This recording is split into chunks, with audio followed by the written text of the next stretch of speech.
Bom dia, bom dia. Uma ótima quinta-feira para todos.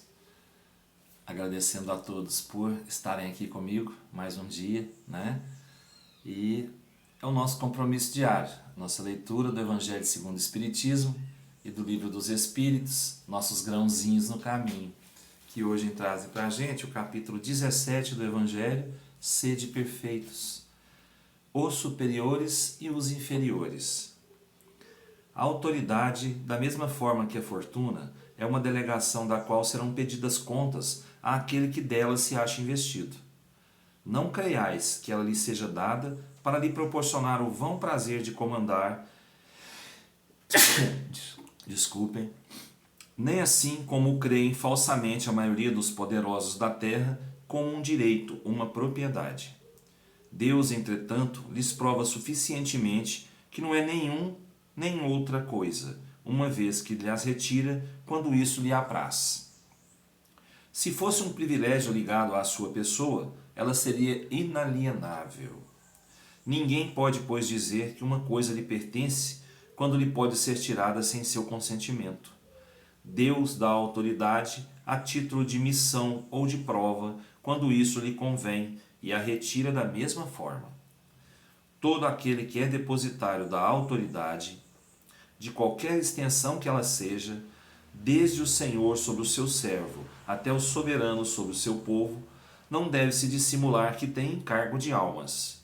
Ele responderá pela boa ou má direção que tiver dado aos seus subordinados, e as faltas que esses poderão cometer, os vícios a que serão arrastados em consequência dessa direção, ou de maus exemplos, recairão sobre ele, enquanto que recolherá os frutos da sua solicitude para conduzi-los ao bem. Todo homem tem na terra uma missão, pequena ou grande. Qualquer que ela seja, é sempre dada para o bem. É, pois, nela falir, falseá-la em seu princípio. Muito bem. Aqui já dá para a gente falar, né? Todos aqueles que são investidos de alguma autoridade sobre outras pessoas têm uma enorme responsabilidade por essa investidura que Deus lhes dá. Por quê? Se ele está subordinado, subordinado não, minto. Se ele está investido dessa autoridade, se ele tem essa condição de comandar, de dirigir outras pessoas, essas pessoas seguirão seu exemplo.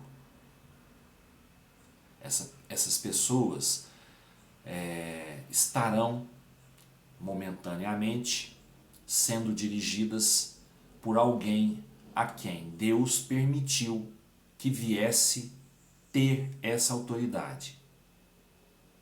Então a responsabilidade é enorme, porque dela poderá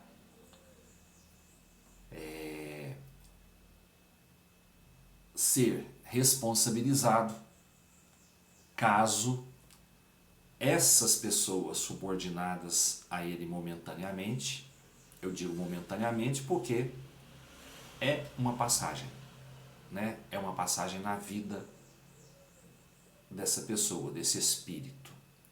Essas pessoas terão que progredir.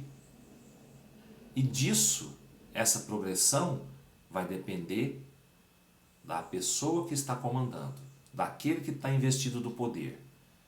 Então, é muito grande a responsabilidade que Deus dá, a oportunidade que Deus dá a esse comandante.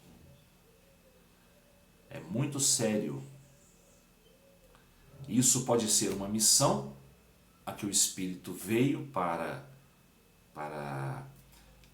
comandar, para dirigir as pessoas que estarão sob a sua responsabilidade, ou uma prova para esse Espírito, que já teve oportunidades assim no passado e não soube utilizá-las. E aqueles que estavam sob seu comando caíram, faliram nas suas provas. Então, Deus está dando novamente uma oportunidade a esse de se redimir e de ser um bom líder, um bom chefe. né, de comandar corretamente para que os espíritos evoluíssem.